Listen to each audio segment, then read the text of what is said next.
Cueing in good footage. 5, 4, 3.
Thank you.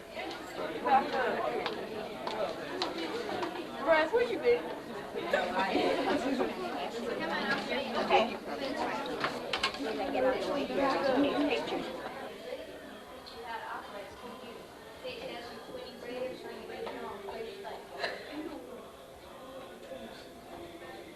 Uh-oh. This course is designed. You don't have to.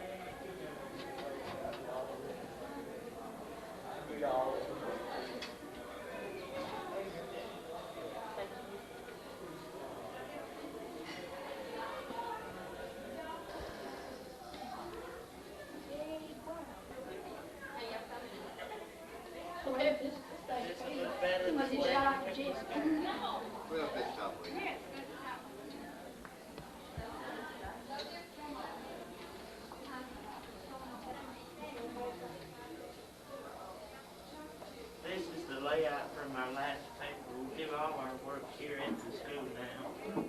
Are you the editor? Yes, ma'am.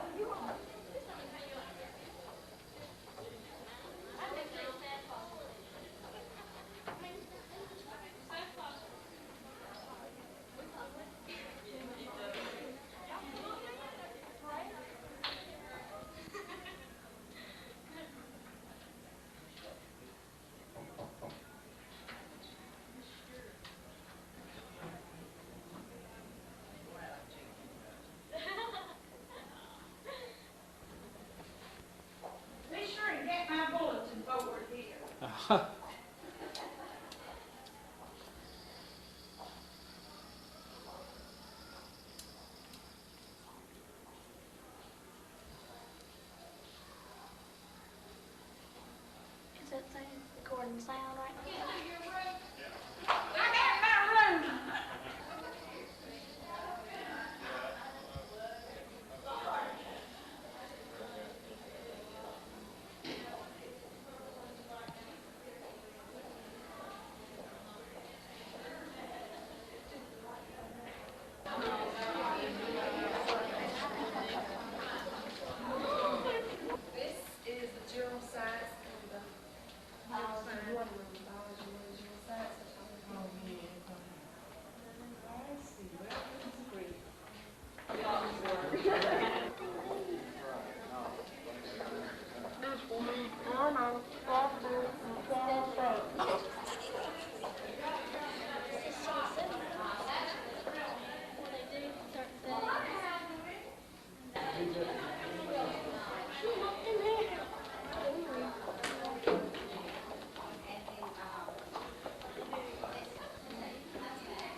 He got sweats all over.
I'm crazy about it. Sound room, huh? In mine. In my, that's good. Gonna film a concert? Fox House. Oh, I don't remember that shit.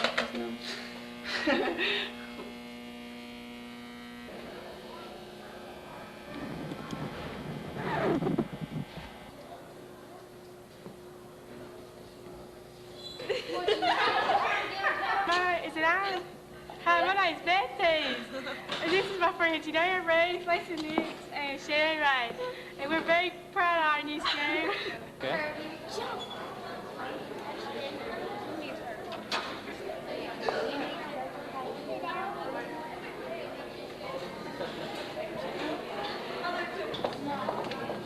That Gene, you would hate to break the camera.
5, 4, 3.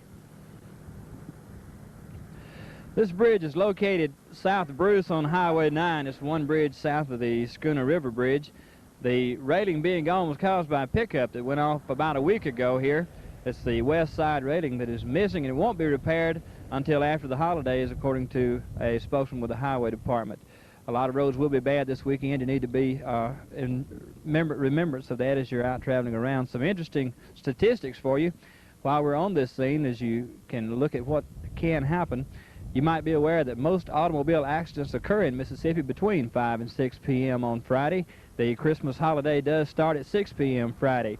Also, most fatal automobile accidents occur in Mississippi between 11 p.m. and midnight on Saturday, and alcohol is a factor in more than one-half of all these fatal accidents. 42% of all alcohol-related crashes throughout the country are caused by people between 16 and 24 years of age. Of course, not all accidents are caused by alcohol, but many are.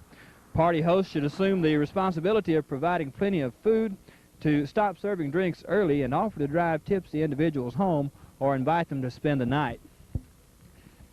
Not everyone will do these things, however, and because of that, some alcohol or drug abusers who drive will be responsible for the death or crippling injury of another person this holiday season.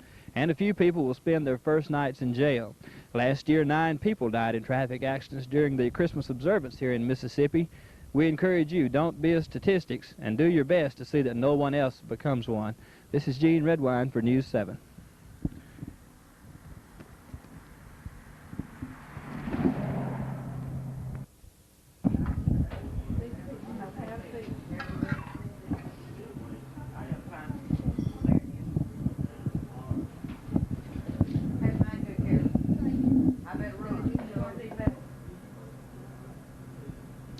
Mr. Bowles, Channel 7 was fortunate enough to be here this year last time. For some of that may not have been with us at that time, tell them what's going on today. Well, we're having a good time here. Lots of people coming in despite the bad weather, and we're really enjoying it. Got plenty to eat and invite everybody else to come by to see us. All right, this is your anniversary now. It's my 47th year. 47 Here at this same location. Been right here 47 years, and believe it or not, I'm never going to sell out and leave and go nowhere else and do nothing else. I've been satisfied, and I'm satisfied with what I have accumulated since I've been here. Very well. Very good. That's something not a lot of people can say. If we can think back just a minute, what can you remember about Bruce when you went into business here? Well, when I went into business in Bruce here, when I was a little tin building here with no floor in it, and the gin is just a gravel street out here. And over on the gin yard, there wasn't nothing but mules and wagons over there this time of year especially. All the cars is in the car house jacked up on blocks. They couldn't get out on account of the roads. Been a lot of changes in over the years. Lots of changes made, sure have. Okay, well, just go ahead. And by the help of the good Lord and my wife,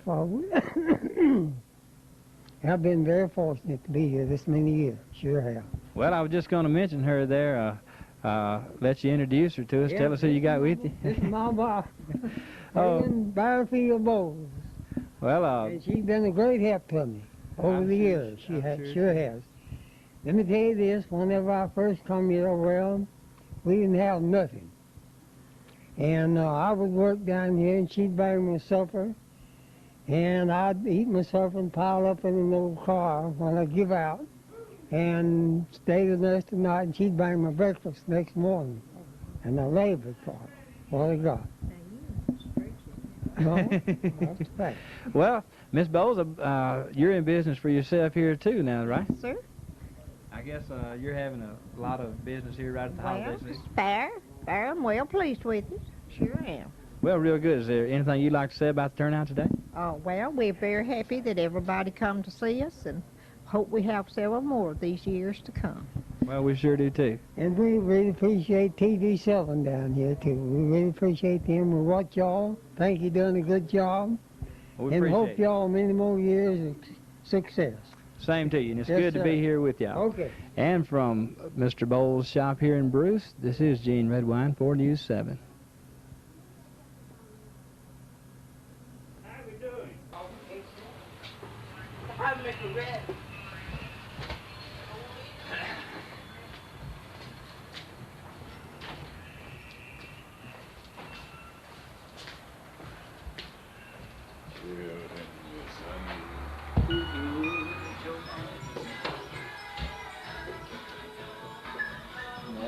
walk more than you done. Like twist on a tiptoe. Yeah. Walk right. See?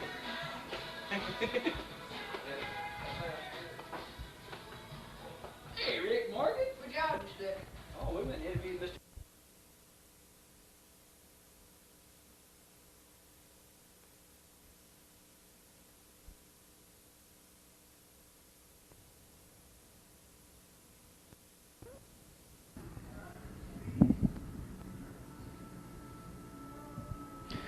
Thomas, if you will, tell us what causes frostbite.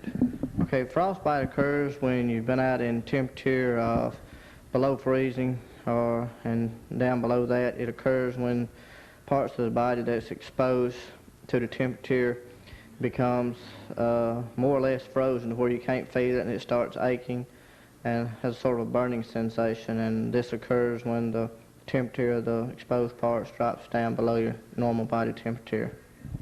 Okay, we hear people talk about that work out in cold weather and hunt and such.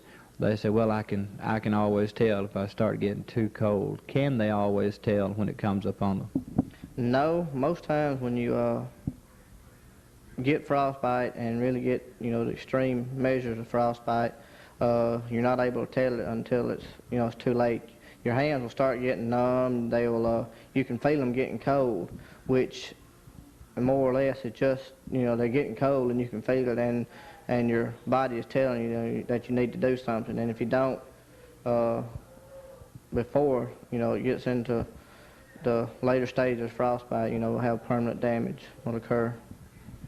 All right, if a person is outside then and they do get a case of frostbite, what measures can they take in the field, we might say, to remedy the situation until they can get to a doctor or something? Okay, if you're out, you know, out hunting or out working, whatever, and you're not close to a heated area or whatever, the best thing to do would be to the parts that is exposed to the cold and you are thinking that you might have frostbite would be to put them close to your body or to someone's body that you can get them close to, because that's the quickest way you can warm the body parts up without doing damage. If you warm them up too fast, stick them in hot water or whatever, it will thaw them up on the outside, but still they'll be froze on the inside, and you will have permanent nerve and tissue damage that it can't be fixed. All right, what about rubbing your arms, rubbing your hands, or whatever gets cold? Is that a good idea? Okay, if you've got frostbite and you get to a point where you can't feel them, you don't need to rub them or nothing like that, because that would just makes the damage more worse.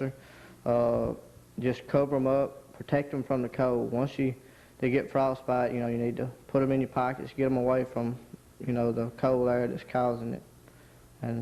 But you know, you don't need to rub them, because rubbing it just does the damage, makes it go farther into the tissue. What groups of people are more susceptible to frostbite? Okay, people that don't eat regularly, is not, you know, not in good health, elderly people, people who, you know, drink a lot, people that, you know, would be drinking out in the cold or whatever, they're more susceptible to getting frostbite, because especially if you're drinking, you know, you think it's going to warm you up to a sense, but if you don't watch it, will have frostbite will done have occurred and you won't even know it. All right, then if you suspect frostbite, or I guess possibly you'd know that if you are suffering from frostbite, the wise thing would be to contact a physician then. Right. If you got to walk, if you're out to where you've got to walk, as soon as you get to a place, you don't need to walk on it. If it's your feet, you don't need to walk on it, because they literally will just freeze and break on the inside. And if you have to walk, you know, once you get to a place where you can sit down and get somebody, you need to have them take you to a doctor immediately or call your ambulance service. For people who will be out in the next few days or throughout the winters, we expect some cold temperatures. We've already seen some.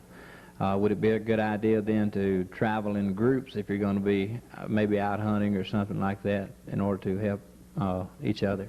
Yes, and the temperature that we've been having here lately, you need to at least be 2 of you. where if something happens to the other one, we'll be able to help get the other person out. Because in the temperature like we've been having, it don't take but probably less than 2 hours for a person to freeze to a point of death if they don't get out and get warmed up. And you know, everything helps. Blankets, anything you wrap up, more clothing, anything is the best measure to keep from, you know, getting frostbite and getting frozen out. Okay, Thomas, I want to thank you for talking to us. And from Pittsburgh, Mississippi, this is Gene Redwine for News 7. 5, 4, 3. Mr. Robertson, I understand that a few of the people in the Calhoun City area experienced a power outage yesterday. Could you tell us about that? Well, we had quite a bit of ice and freezing, you know, on the line. The limb and stuff got out on our power line and was tripping our breakers out. Yes, sir. Which area of Calhoun City did